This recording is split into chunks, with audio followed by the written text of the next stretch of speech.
নমস্কার বন্ধুরা, BP food কিচেনে সবাইকে স্বাগত। আজ আমি বানাবো পটল আলুর একটি নতুন রেসিপি। এই রেসিপি ভাত, রুটি, পরোটা যে কোনোর সাথেই কিন্তু খাওয়া যাবে। তো পুরো ভিডিওটা দেখতে থাকুন। ভালো লাগলে প্লিজ লাইক এবং চ্যানেলটিকে সাবস্ক্রাইব করে দেবেন আর একটা কমেন্ট করে দেবেন। ভিডিওটা শেষ পর্যন্ত দেখার অনুরোধ রইল। এখানে আমি সবার প্রথমে কড়া বসিয়ে তাতে দিয়ে দিচ্ছি জল দিয়ে আলুটাকে আমি সিদ্ধ করে নেব। এখানে আমি দুটো আলুকে কেটে নিয়েছিলাম।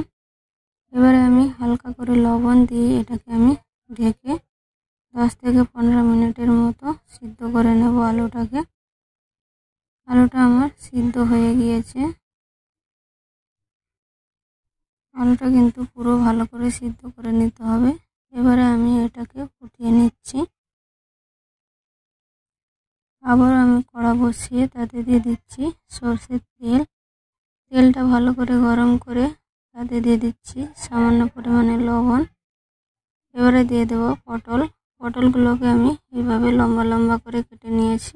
আপনারা যে কোনো শেপে কেটে নিতে পারেন।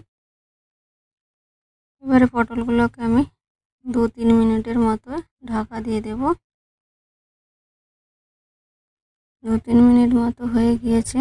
ঢাকাটা খুলে এবারে আমি মিডিয়াম ফ্লেমে পটলগুলোকে আমি ভেজে নেব। দেখুন পটলগুলো আমার লাল লাল করে ভাজা হয়ে গিয়েছে। এবারে আমি উঠিয়ে নিচ্ছি। ওই তেলেতেই এবারে দিয়ে দিচ্ছি এখানে ফোড়ন, গোটা গরম মশলা, হিং আর গোটা জিরে। সবগুলোকে কয়েক সেকেন্ড মতো ভেজে নেব। এবারে দিয়ে দিচ্ছি এখানে আদা কুচি। আদাটাকে আমি থেতো করে দিচ্ছি এখানে। আর দিয়ে দিচ্ছি এখানে টমেটো কুচি। এবারে এটাকে ভালো করে নেড়ে চেড়ে গ্যাসের ফ্লেমটা লো করে টমেটোটাকে একটু নরম হতে দেব।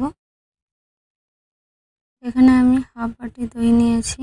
তাতে দিয়ে দিচ্ছি এখানে হলুদের গুঁড়ো, আর দিচ্ছি লঙ্কার গুঁড়ো, আর দিয়ে দেবো এখানে ধনের গুঁড়ো, আর দিয়ে দেবো এখানে জিরের গুঁড়ো। এবারে দিচ্ছি এখানে কাশ্মীরি লঙ্কার গুঁড়ো। এবারে এগুলোকে ভালো করে এখানে মিক্স করে নেব। মিক্স করে এবারে দিয়ে দিচ্ছি এতে মশলাটাকে ভালো করে নেড়ে চেড়ে এভাবে মিশিয়ে নিতে হবে। গ্যাসের ফ্লেমটা কিন্তু লো রেখেছি।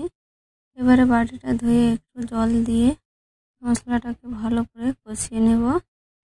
এখানে আমি অল্প লবণ দিয়েছিলাম। এবারে মশলাটা আমার ভালো করে কষানো হয়ে গিয়েছে। উপরে কিন্তু তেল ছেড়ে আসছে। দেখুন এবারে দিয়ে দিচ্ছি আমি সিদ্ধ করে রাখা আলু,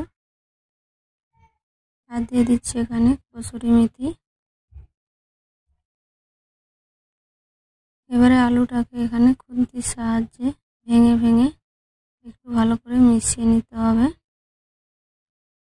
এভাবে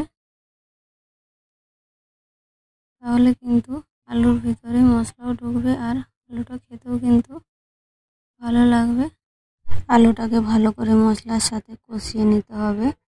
আলুটা ভালো করে আমার কষানো হয়ে গিয়েছে মশলার সাথে। 4-5 মিনিট মতো আমি আলুটাকে কষিয়ে নিয়েছি এখানে।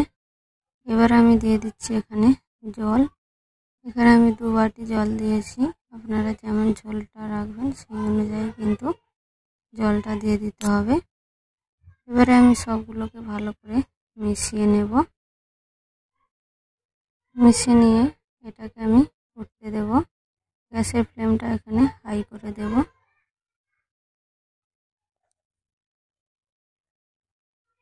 ঝোলটা এখানে ফুটে উঠেছে। এবারে আমি ঢাকনা দিয়ে আরও 5-7 মিনিট মতো হতে দেব। 5-7 মিনিট হয়ে গিয়েছে। ঢাকনাটা খুলে নিয়েছি। এবারে একটু নেড়ে চেড়ে নিয়ে এবারে আগে থেকে ভেজে রাখা পটলটা আমি এখানে দিয়ে দেব। আর দিয়ে দিচ্ছি সামান্য পরিমাণে ধনেপাতা কুচি। এবারে সবগুলোকে ভালো করে একসাথে মিশিয়ে নেব। মিশিয়ে নিয়ে এটাকে আরও 2-3 মিনিট মতো ফুটিয়ে নেব। 2-3 মিনিট মতো ফুটানো আমার হয়ে গিয়েছে। দেখুন সবজি কিন্তু হয়ে গিয়েছে। এবারে আমি এটাকে নামিয়ে নেব। এইভাবে একবার কিন্তু পটলের রেসিপি ট্রাই করবেন, এতে কিন্তু খুবই টেস্ট হয়। তো পুরো ভিডিওটা দেখার জন্য অনেক অনেক ধন্যবাদ। আর আমার চ্যানেলটিকে সাবস্ক্রাইব করে দেবেন, পাশের বেল আইকনটা টিপে দেবেন আমার নতুন নতুন ভিডিওর নোটিফিকেশান পাওয়ার জন্য।